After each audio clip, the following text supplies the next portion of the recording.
"Your designs are beautiful, but they lack commercial appeal," my business partner said, dismissing my sketches in front of our biggest potential client. The client nodded sympathetically. My partner, Vanessa Chen, smiled warmly and slid her own portfolio across the conference table.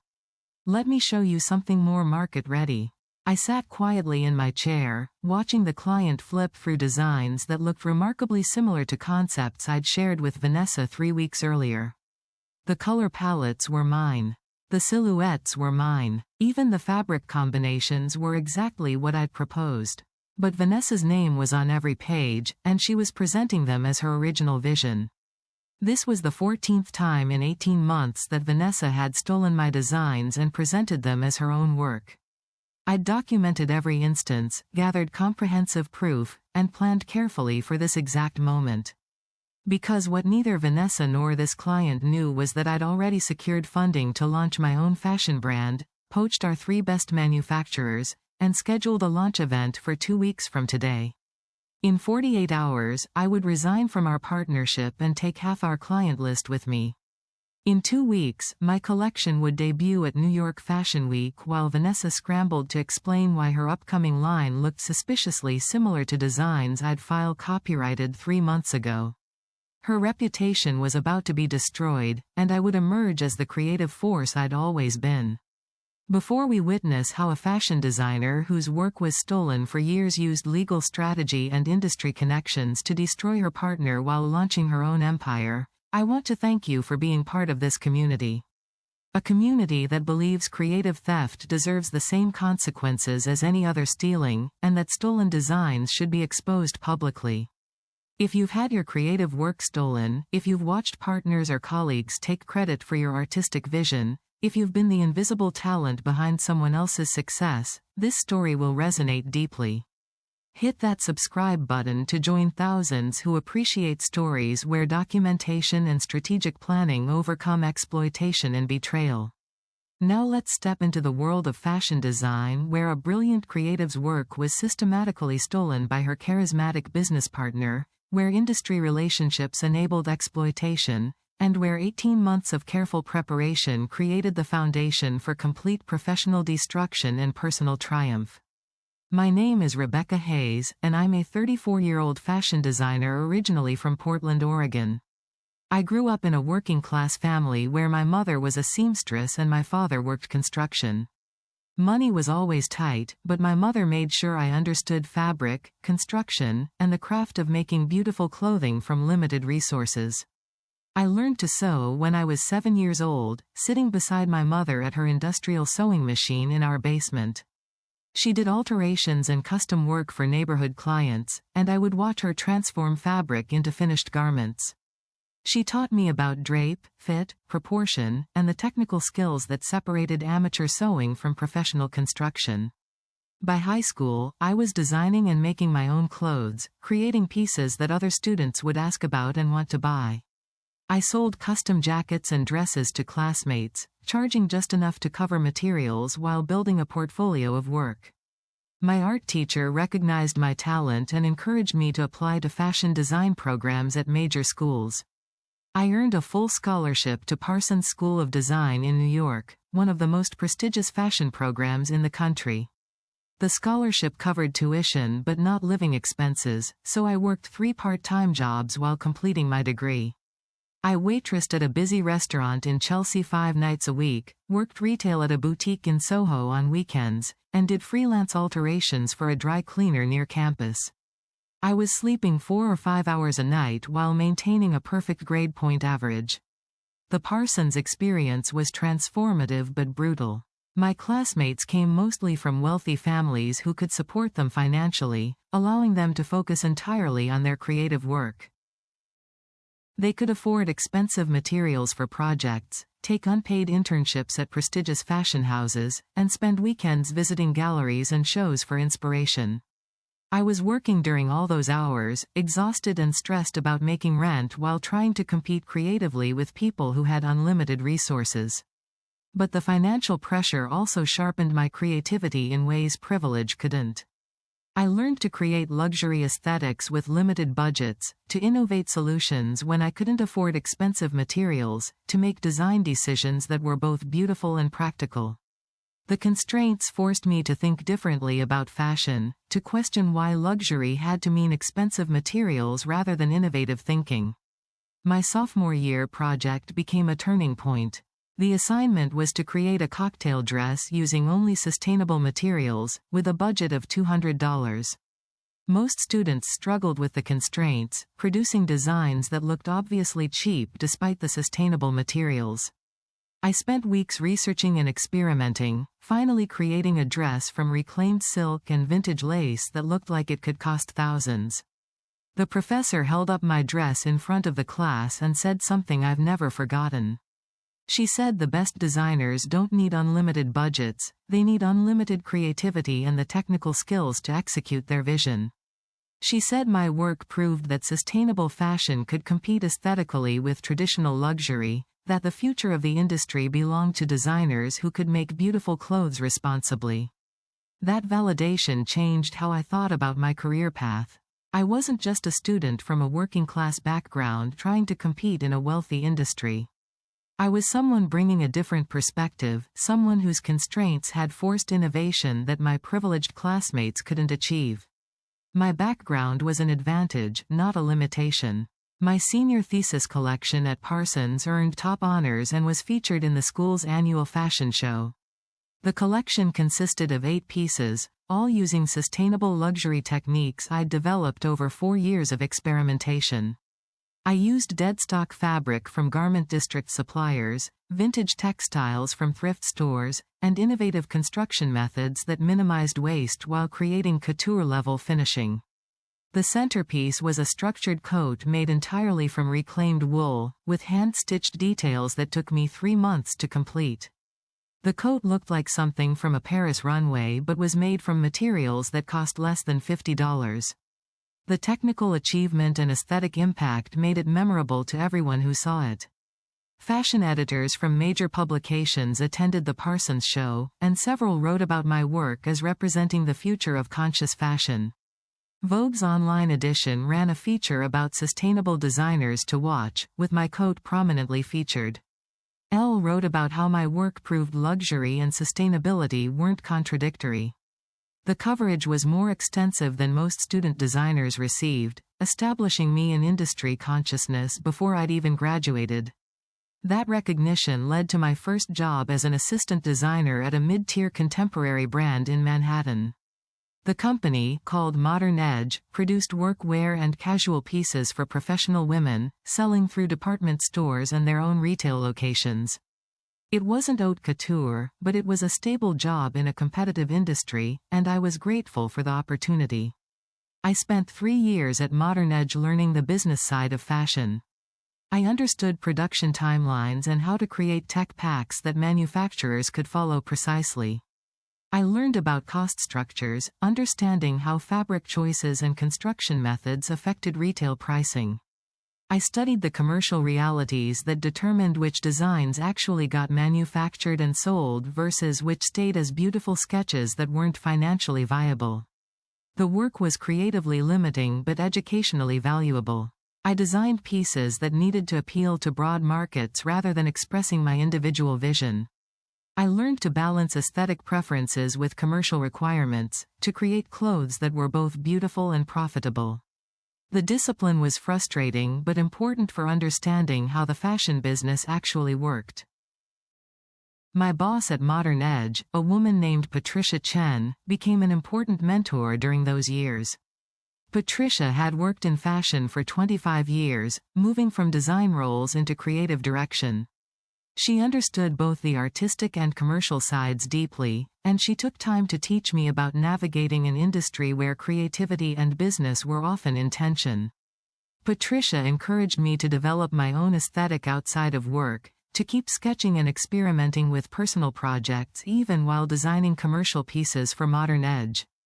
She said the best designers maintained their creative vision while understanding commercial realities, that the goal was finding spaces where artistic integrity and business success could coexist. She also warned me about common pitfalls for young designers, particularly around partnerships and contracts. She told me stories about talented designers she'd known who'd been exploited by business partners, who'd signed unfavorable contracts that gave away rights to their work, who'd built brands only to discover they didn't own their own designs. She emphasized the importance of legal protection and clear agreements about credit and ownership. I should have remembered Patricia's warnings more carefully when I met Vanessa. I should have been more skeptical about partnerships that seemed too good to be true. But I was eager to launch my own brand, impatient with the constraints of working for someone else, and Vanessa's proposal seemed like the perfect opportunity.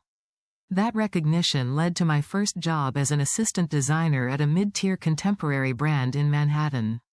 I spent 3 years learning the business side of fashion, understanding production timelines, cost structures, and the commercial realities that determine which designs actually get manufactured and sold. The work was creatively limiting but educationally valuable. At 28, I decided to launch my own brand rather than continuing to work for other designers. I had strong technical skills, a clear creative vision, and enough industry connections to make independence feasible. What I didn't have was business expertise, access to capital, or understanding of the operational complexity of running a fashion startup. The gap between my creative abilities and my business knowledge felt insurmountable. That's where Vanessa Chen entered my life, at what seemed like perfect timing but was actually the beginning of 18 months of systematic exploitation. I met Vanessa at an industry networking event in the Garment District on a rainy Thursday evening in October. The event was one of those professional mixers where emerging designers and fashion business people gathered to make connections, usually resulting in exchanged business cards that led nowhere. I almost didn't attend because I was exhausted from work, but I forced myself to go because Patricia had emphasized the importance of networking. Vanessa approached me near the bar after apparently overhearing me discuss my plans to launch a sustainable luxury brand with another designer. She was 31, polished and confident in a way I wasn't, wearing expensive clothing with the casual ease of someone for whom luxury was normal rather than aspirational. Her appearance suggested success and competence before she'd said a word. "I couldn't help overhearing you talk about sustainable luxury," she said, smiling warmly. "I've been looking for a creative partner with exactly that vision. Would you have a few minutes to chat about your plans?" We found a quiet corner and talked for over an hour. Vanessa explained that she had an MBA from Columbia and 5 years of experience in fashion marketing and brand management, working for 2 established contemporary brands before deciding to pursue entrepreneurship. She said she'd been looking for a designer partner who had both creative talent and a clear point of view about the future of fashion. She'd been particularly interested in sustainable fashion because she believed it represented the industry's future, that consumers were increasingly demanding both luxury quality and environmental responsibility. She thought the market was ready for a brand that could deliver both, but she needed a creative partner who could actually design and produce beautiful sustainable clothing rather than pieces that looked like compromises. Vanessa described her vision for a partnership where creative and business roles would be clearly divided. I would handle all design, product development, and brand aesthetic while she managed operations, marketing, sales, and fundraising. She had connections to investors who were interested in sustainable fashion startups. She understood financial management, retail relationships, and the operational details that most designers found boring or overwhelming. The proposal seemed perfect. I would get to focus entirely on creative work while Vanessa handled aspects of running a business that I didn't enjoy or understand well. We'd be partners rather than employer and employee, both building something together with equal stakes and shared success. The division of labor aligned perfectly with our respective strengths and interests. We met 3 more times over the next 2 weeks, fleshing out details of how a partnership might work. Vanessa was enthusiastic and full of ideas about brand positioning, target customers, and growth strategy. She talked confidently about raising capital, projecting that we could secure $200,000 in seed funding from her investor network. She had spreadsheets showing projected revenue and growth timelines. Everything seemed professional and well planned. I consulted with Patricia before committing to the partnership. I showed her Vanessa's business plan and asked whether the proposal seemed reasonable. Patricia read through the materials carefully and said the business strategy looked sound, that Vanessa clearly understood fashion business operations. But she emphasized again the importance of clear contracts and agreements about ownership and credit. Patricia specifically warned me to ensure the partnership agreement clearly stated that I owned my designs and would be credited as the creative director. She said many designers entered partnerships assuming creative credit would be obvious, only to find business partners gradually erasing their contributions. She said everything needed to be explicit in writing, not assumed based on verbal agreements or trust. I should have paid more attention to that advice. I should have insisted on more protective contract language. But I was excited about the opportunity and eager to start, and Vanessa seemed honest and collaborative. I told myself that Patricia's warnings came from cynicism born of long industry experience, that not every partnership ended in exploitation. We formed Hayes Chen Design Studio as a 50-50 partnership in January, with both our names on the company and equal ownership stakes. The partnership agreement specified our respective roles, my control over creative direction and Vanessa's management of business operations. What it didn't specify clearly enough was that I owned intellectual property rights to designs I created, or that I would be publicly credited as the sole creative director. Those omissions would later prove costly, but at the time they seemed like minor details. The contract was drafted by Vanessa's attorney, and I didn't hire my own lawyer to review it because that seemed expensive and untrusting. I signed the agreement after reading it once, focusing on the exciting parts about building a brand rather than protective clauses I might need later. Vanessa raised initial funding quickly, securing $200,000 from 3 investors within her network. The capital came from a successful tech entrepreneur interested in sustainable businesses, a fashion industry veteran looking to support emerging brands, and Vanessa's former Columbia MBA classmate who'd made money in finance. All 3 investors seemed primarily interested in the business model and market opportunity, asking few questions about creative vision or design. We rented a small studio space in a converted warehouse in Greenpoint, Brooklyn. The space was raw and industrial but affordable, with high ceilings and good natural light. We bought basic equipment including industrial sewing machines, dress forms, cutting tables, and fabric storage. We hired 2 junior assistants, recent graduates from fashion programs who were willing to work for modest salaries in exchange for experience. The early months were exciting and productive, filled with the rush of building something from nothing. I designed our first collection over 8 intense weeks, creating a cohesive group of 20 pieces that established our brand aesthetic. The collection focused on timeless silhouettes in sustainable materials, with construction details that elevated simple shapes into pieces worth their luxury price points. Every piece used either organic, recycled, or deadstock fabrics.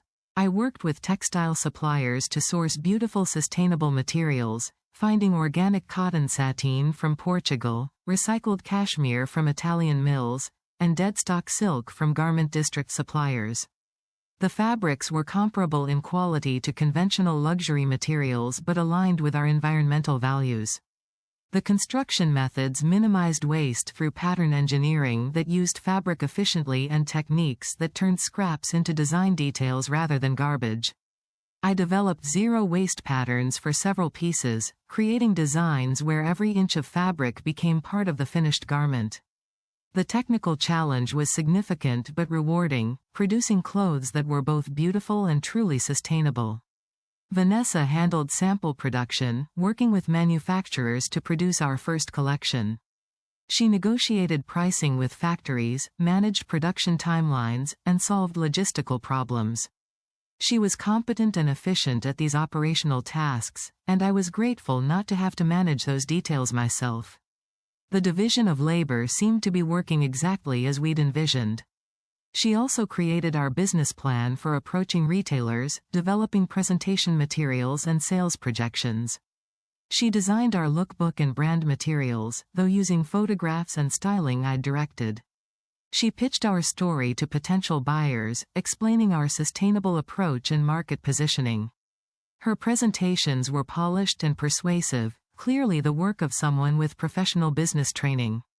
Our first collection launched at Capsule, a trade show for emerging designers held in a loft space in Manhattan. The show attracted boutique buyers from across the country, fashion bloggers, and press looking for interesting new brands. We'd secured a booth for $3,000, a significant portion of our limited budget but necessary for reaching retailers. The response exceeded our expectations significantly. Buyers loved the combination of sustainable materials and luxury finishing. They appreciated that our pieces didn't look like compromises but could compete aesthetically with conventional contemporary brands at similar price points. Several buyers said they'd been looking for exactly this kind of sustainable brand to offer customers who wanted environmental responsibility without sacrificing style.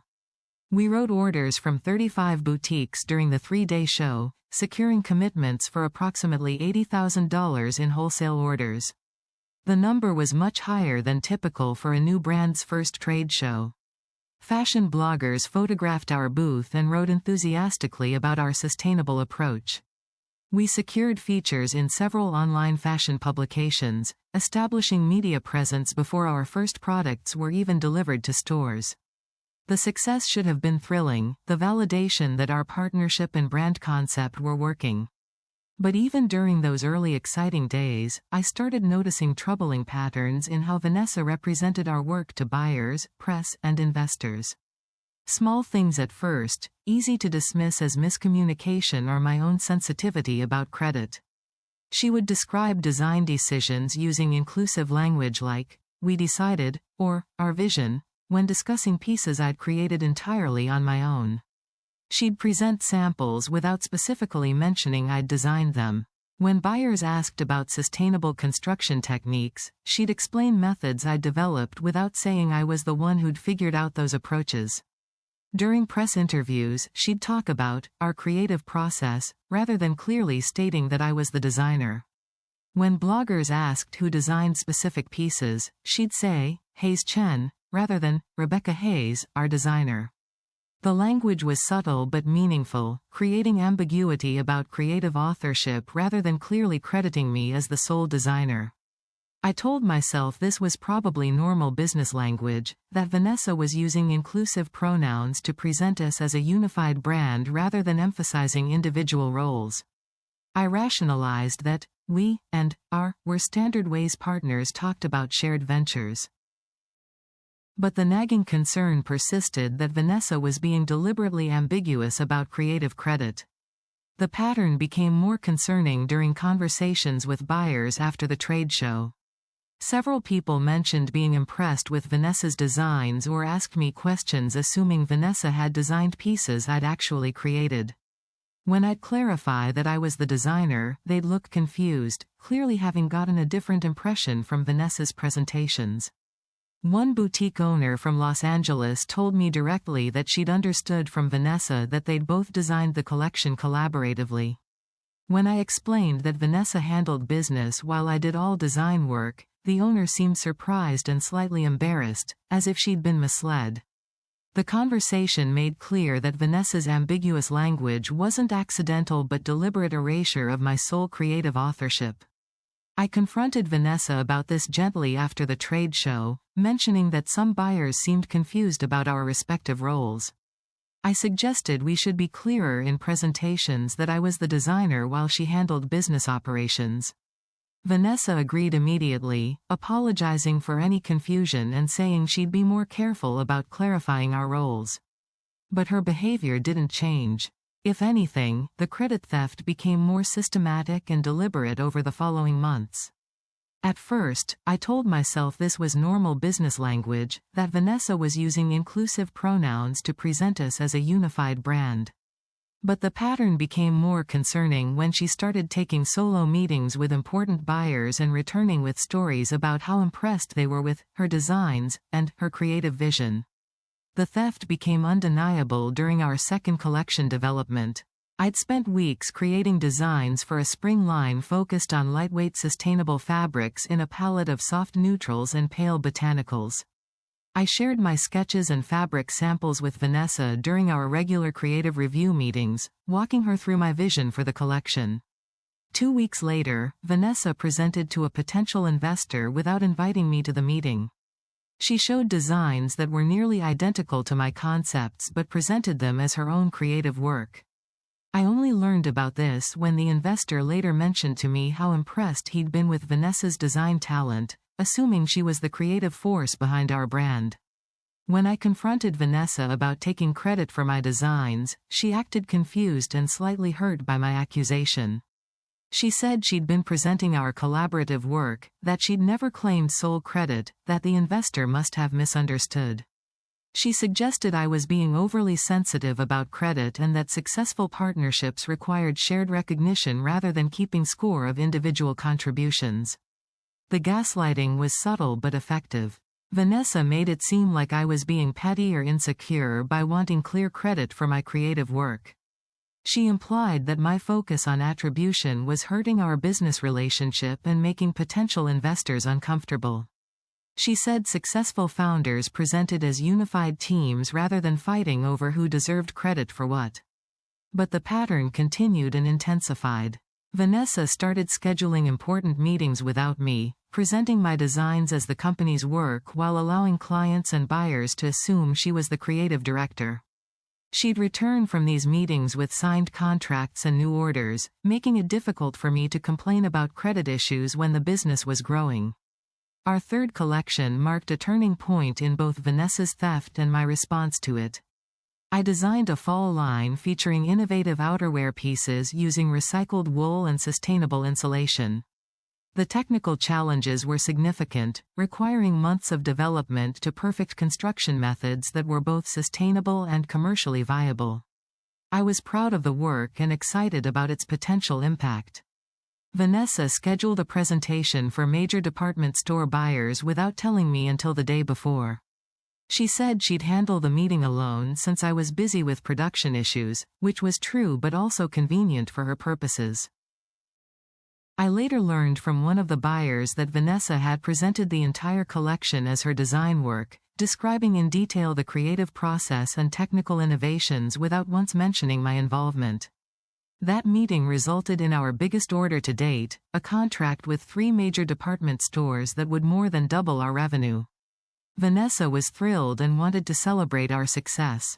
I felt sick knowing the celebration was for her stealing credit for months of my creative labor. That night, I made the decision to document everything systematically and plan my exit from the partnership. I couldn't continue working with someone who was systematically erasing my creative contributions while building her reputation on my work. But I also couldn't simply walk away from a business I'd poured 2 years of my life into building. I needed a strategy that would allow me to leave the partnership, take my designs with me, establish my own brand, and expose Vanessa's theft in a way that would destroy her credibility while establishing mine.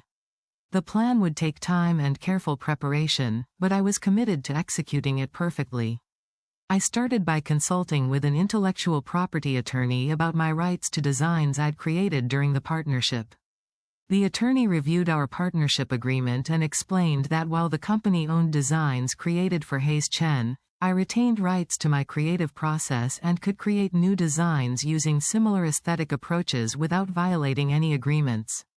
More importantly, the attorney helped me understand that I could copyright individual designs before showing them to Vanessa, creating legal proof of authorship that would be useful if disputes arose later. I began filing copyright applications for all new designs immediately, establishing a clear legal record that I was the creator. I also started keeping meticulous documentation of my design process. I photographed every sketch, saved every fabric swatch and sample, recorded dates when I completed designs and when I shared them with Vanessa. I kept a detailed journal describing my creative decisions and the development process for each piece. The documentation would prove my authorship if anyone questioned it later. Simultaneously, I began quietly building relationships with key industry contacts independent of Vanessa. I attended events alone, had coffee meetings with buyers and editors, and made sure people in the fashion industry knew me as the creative force behind Hayes Chen even if Vanessa was trying to claim that role. One particularly valuable relationship was with Marcus Rodriguez, a fashion journalist who'd written about our sustainable approach in several articles. Over coffee, I mentioned casually that Vanessa sometimes overstated her creative involvement in our work. Marcus raised his eyebrows and said he'd wondered about that, since my technical knowledge was clearly deeper than hers. He suggested I might want to establish my own identity in the industry separate from the partnership. That conversation led to Marcus writing a profile focused specifically on my design process and creative vision, published in a respected online fashion magazine. The article positioned me clearly as the designer behind Hayes Chen's aesthetic, with Vanessa mentioned only briefly as handling business operations. The piece was subtle but important for establishing my reputation independent of Vanessa.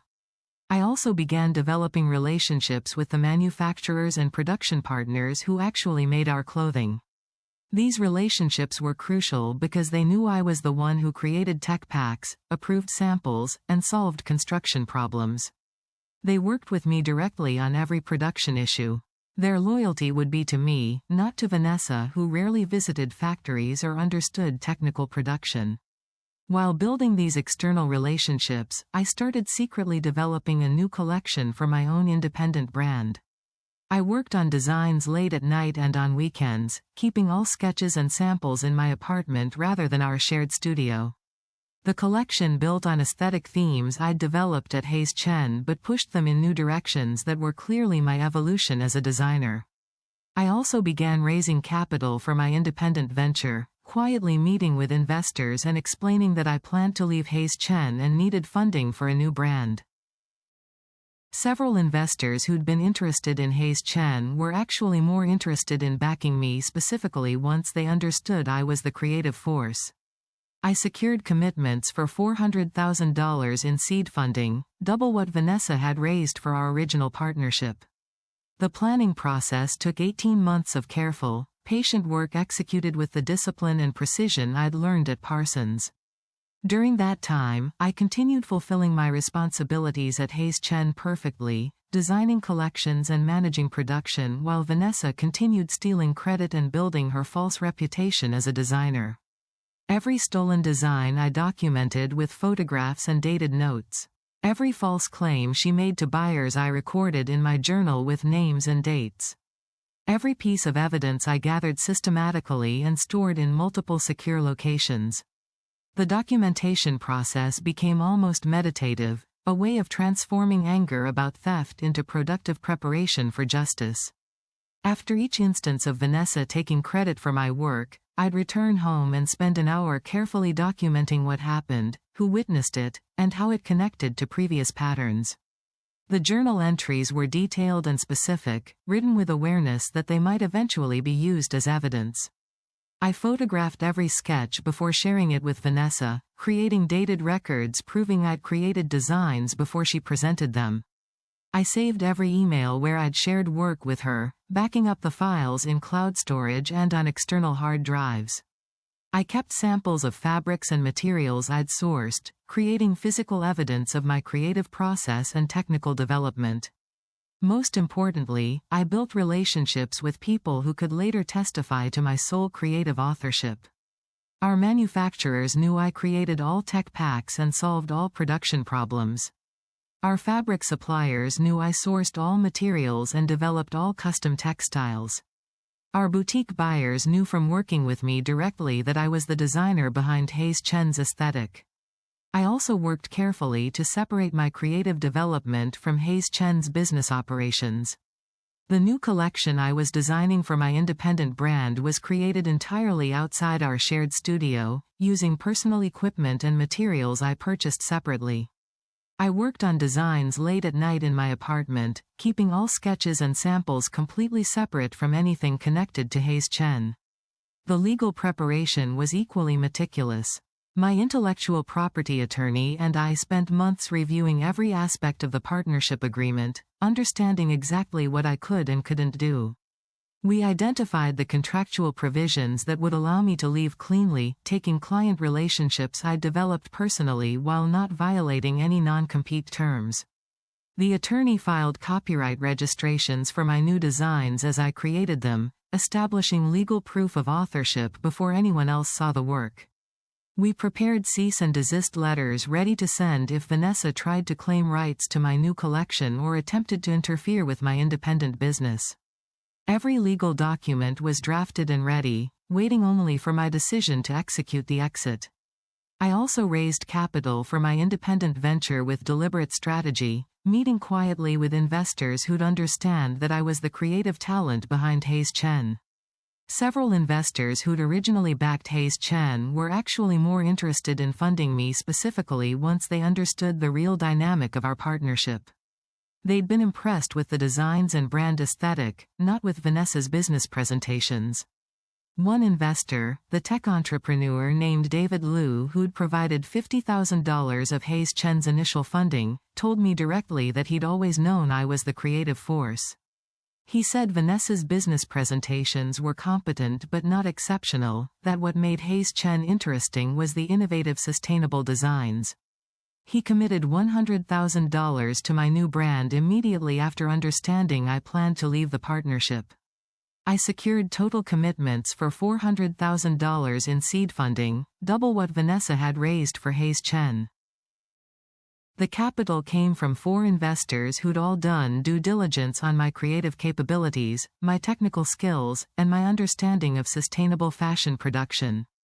Unlike Hayes Chen's investors who'd focused primarily on business model and market opportunity, my investors were backing me specifically as a designer and creative director.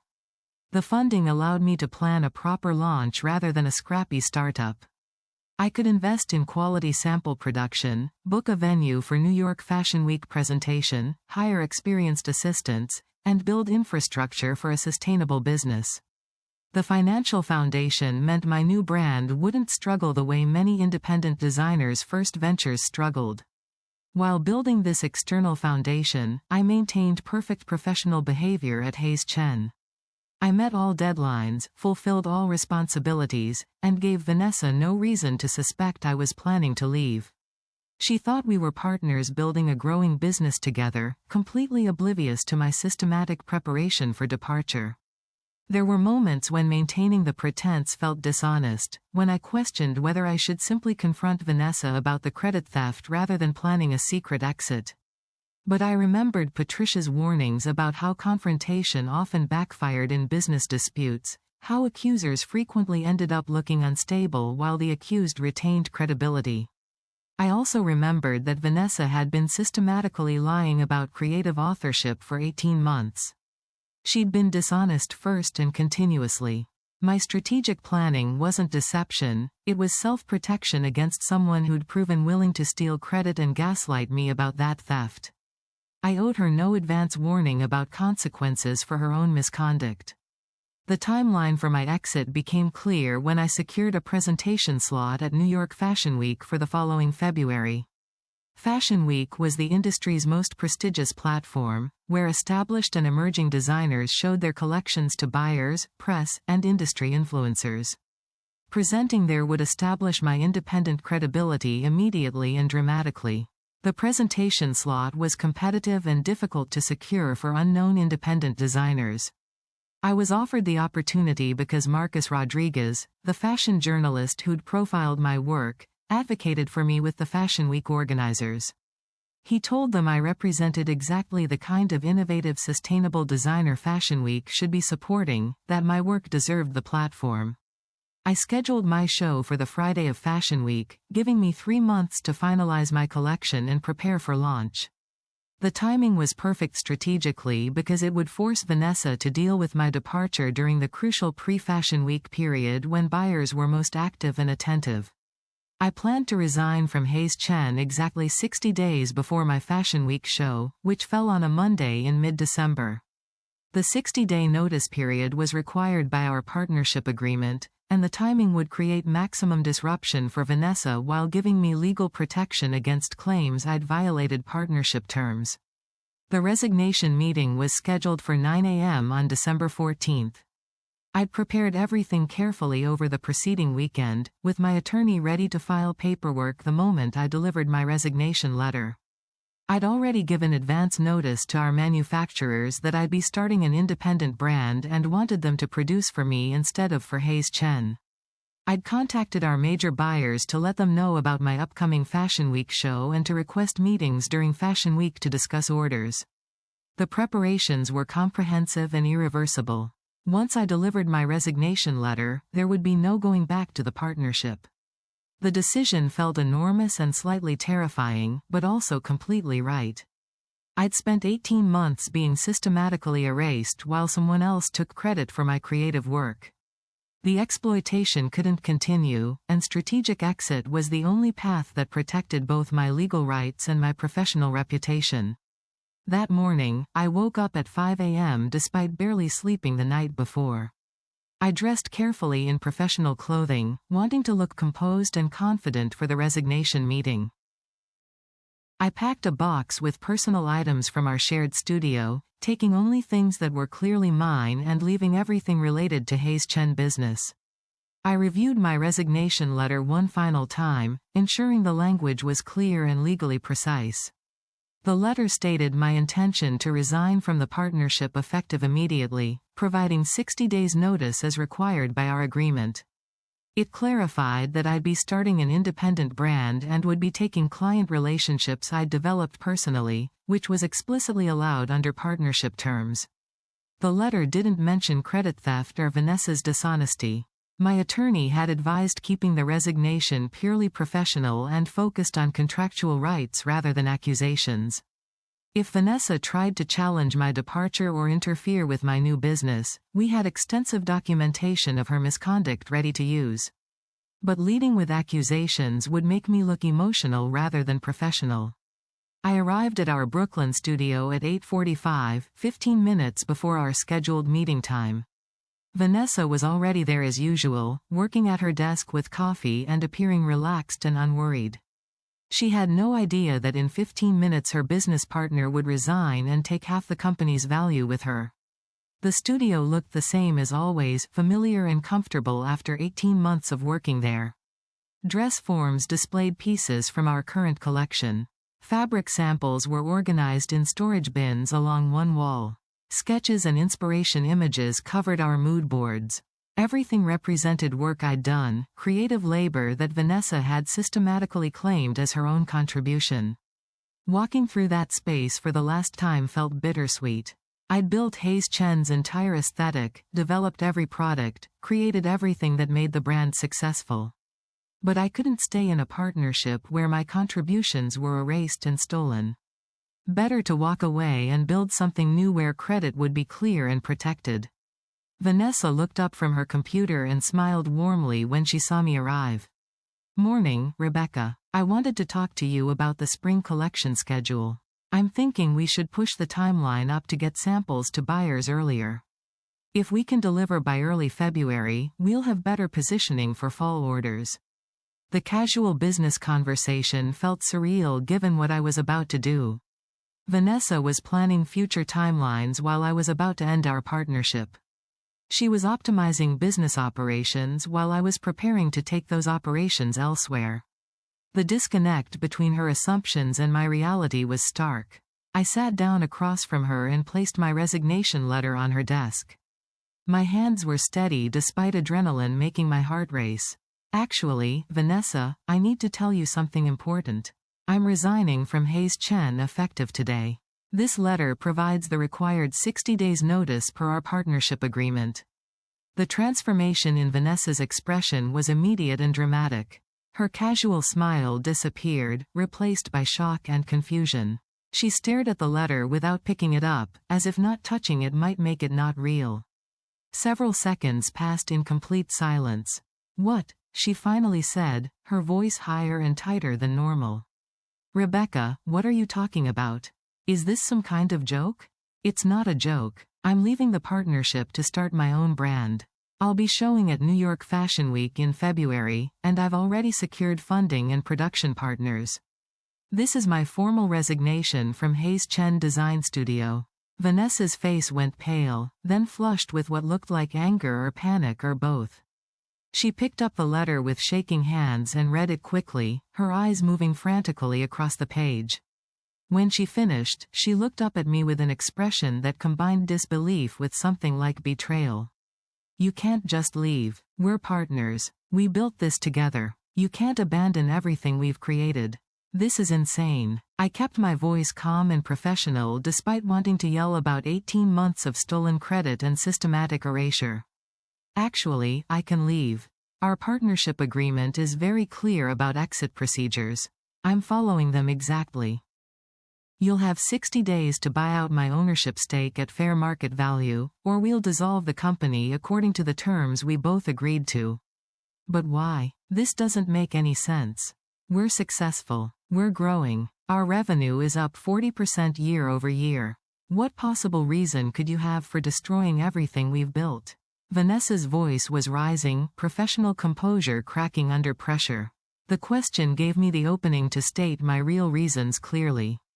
I'm leaving because you've systematically stolen credit for my creative work for 18 months. You've presented my designs as yours to buyers and investors. You've built your reputation on my talent while erasing my contributions. I have extensive documentation of your theft, and I'm not willing to continue being exploited in this partnership. Vanessa stood up abruptly, her chair scraping loudly across the concrete floor. Her face was red now, anger clearly overtaking shock. That's completely ridiculous. We're partners. Everything we do is collaborative. You're being paranoid and frankly ungrateful. I raised all the money for this company. I built the business relationships that made us successful. You'd be nowhere without the structure and resources I created. The gaslighting was predictable but still enraging. Vanessa was rewriting history even as I resigned, claiming contributions she hadn't made while denying the credit theft I could prove. And you'd have no products to sell without my designs. The difference is that I've never denied your business contributions, while you've consistently denied and erased my creative contributions. I'm done with this partnership, Vanessa. The paperwork is filed with our attorney. My decision is final and non-negotiable. I stood to leave, picking up my box of personal items from the chair beside me. Vanessa moved around the desk quickly, positioning herself between me and the door. Her body language was aggressive, blocking my path in a way that felt vaguely threatening. You're making a huge mistake, Rebecca. You'll never succeed on your own. You don't understand business. You don't have industry connections beyond what I've built for us. You're going to fail spectacularly, and you'll come crawling back here begging me to rehire you as an employee rather than a partner. The threat was desperate and mean, the response of someone watching their fraudulent reputation crumble in real time. Vanessa was lashing out because she knew I was right about the credit theft, knew that Hayes Chen's success was built on designs she couldn't create herself, knew that my departure would expose her limited creative abilities. I met her eyes calmly, refusing to be intimidated. I have plenty of industry connections, Vanessa. Real ones, built on my actual talent and my relationships with the manufacturers and buyers I work with directly. You're going to find that out very quickly when those people choose to work with me instead of staying with a company that no longer has its designer. I stepped around her toward the door. She reached out as if to grab my arm but then pulled back, apparently realizing that physical confrontation would make her look even worse. Behind me, I could hear her shouting threats about lawyers and lawsuits and breach of contract. This is breach of fiduciary duty. You're stealing company resources. I'll sue you for everything you're worth. You'll never work in fashion again after I'm done with you. The threats were empty and we both knew it. My attorney had assured me that everything I'd done was legal and clearly within my rights under our partnership agreement. I had the right to resign. I had the right to start a competing business after 60 days. I had the right to take client relationships I'd personally developed. Vanessa's threats were just desperate noise from someone who'd built on stolen foundations and now watched those foundations disappear. I walked out of the Hayes Chen studio for the last time, leaving Vanessa shouting behind me. The December morning was cold and bright, and I felt simultaneously terrified and liberated. My professional partnership of 18 months had just ended in anger and threats. My career as an independent designer was starting with uncertainty and risk. But I was finally free from systematic credit theft and ready to build something where my work would be properly recognized. The next 60 days were intensely busy as I finalized my exit from Hayes Chen while preparing Rebecca Hayes' studio for launch. Vanessa tried multiple times to challenge my departure legally, hiring an aggressive attorney who sent threatening letters claiming I'd breached partnership duties. But her attorney eventually told her the same thing mine had told me. I had clear contractual rights to resign and to pursue an independent business. More devastating for Vanessa than losing me as a partner was watching our key business relationships choose to work with me instead of staying with Hayes Chen. The manufacturers who'd produced all our collections understood that I was the one who created tech packs, approved samples, solved construction problems, and ensured quality. They agreed immediately to produce for Rebecca Hayes' studio, leaving Vanessa without the production partners who'd made Hayes Chen's quality possible. Our fabric suppliers, who'd worked with me to develop custom sustainable materials and source specialty textiles, chose to continue those relationships with me rather than with Hayes Chen. These suppliers knew I understood fabric properties and construction requirements, that I could specify exactly what I needed for designs, that working with me was creatively satisfying in ways working with Vanessa never would be. Most critically, buyers who'd been purchasing from Hayes Chen contacted me directly to ask about my new collection. They knew I was the designer who'd created the work they'd been buying. They understood that Hayes Chen without me would be a business without its creative director. They were interested in following my work to my new brand rather than continuing to order from a company that had lost its design talent. I watched from a distance as Vanessa struggled to maintain Hayes Chen without me. She tried to hire new designers, but no one could replicate the aesthetic that had made the brand successful because that aesthetic was mine, developed over years of creative work. The designs she attempted to create herself were derivative and uninspired, clearly the work of someone with business training but limited creative talent. She also tried to claim publicly that she'd been the co-designer at Hayes Chen, that the brand's aesthetic was collaborative work rather than my sole creative vision. But the industry knew better.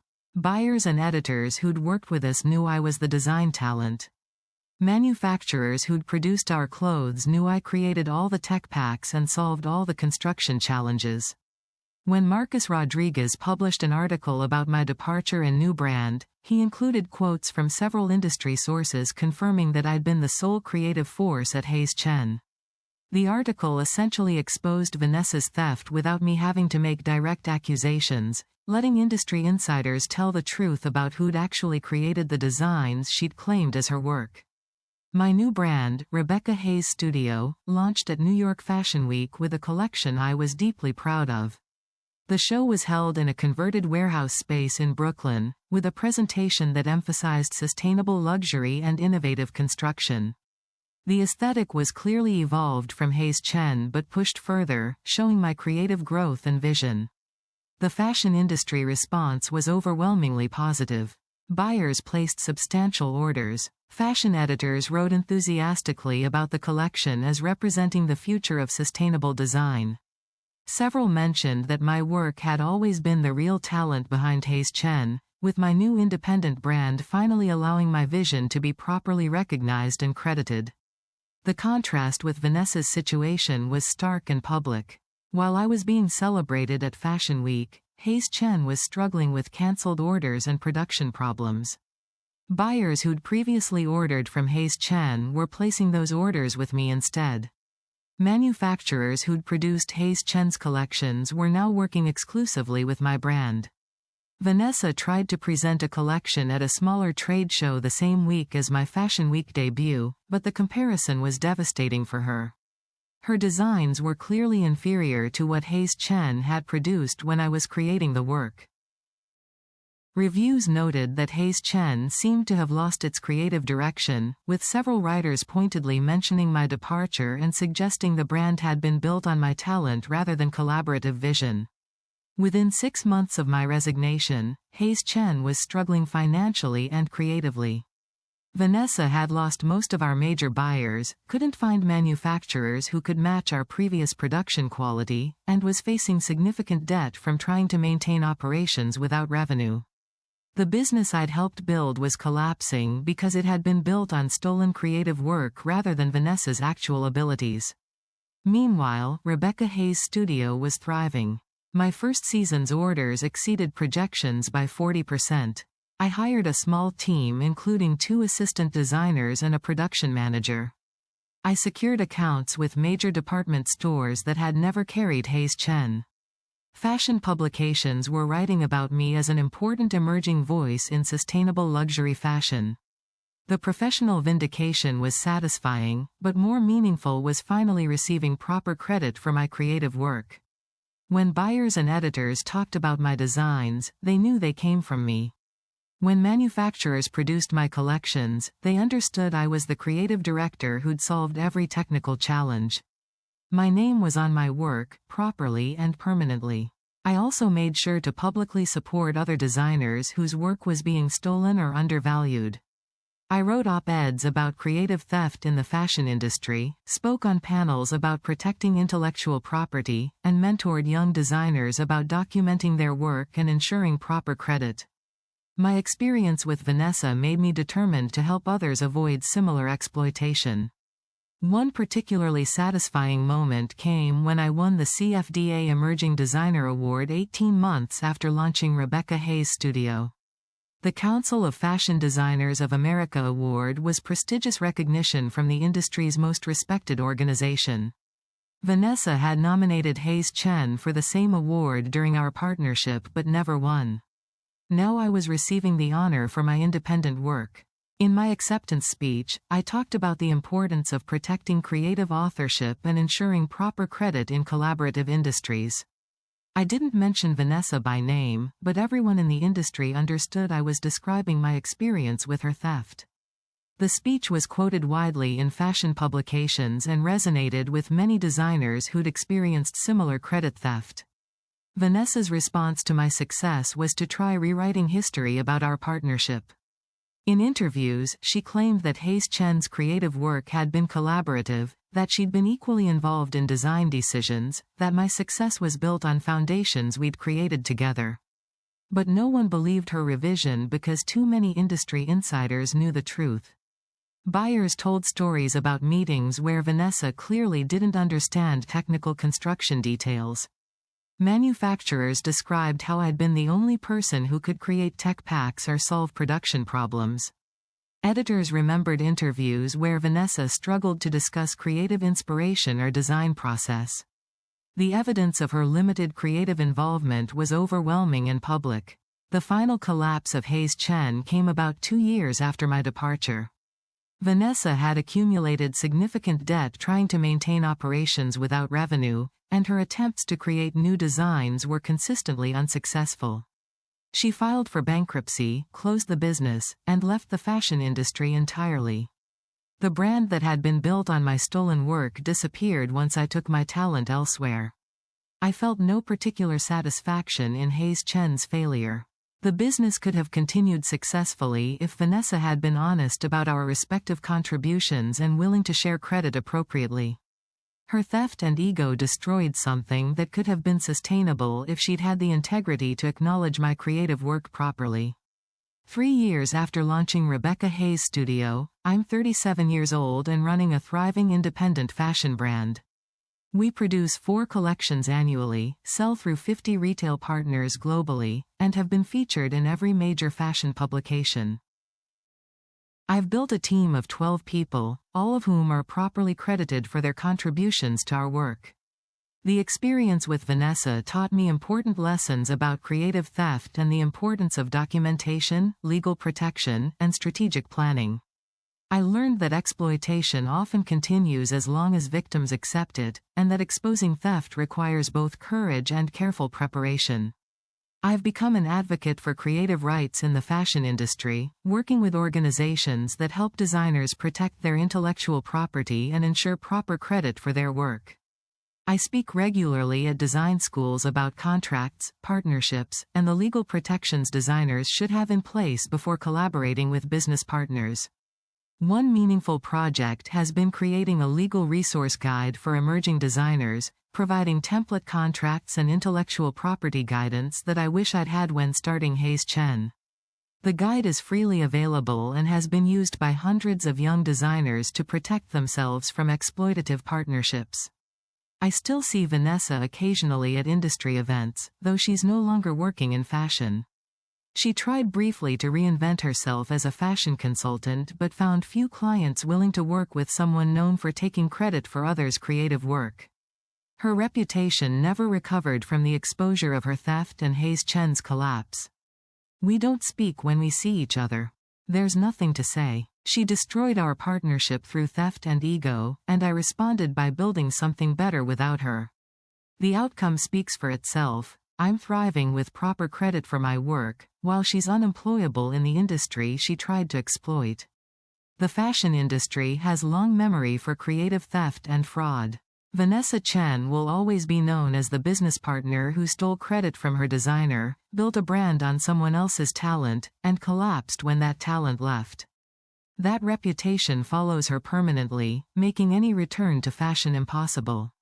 Meanwhile, I'm recognized as a designer who not only creates beautiful sustainable fashion but also had the courage and strategic intelligence to leave an exploitative partnership and build an independent success. That reputation brings opportunities, respect, and the satisfaction of knowing I fought for proper credit for my creative work. If this story resonates with you, if you've had your creative work stolen in fashion or any artistic field, remember that documentation is protection and strategic planning beats impulsive reaction.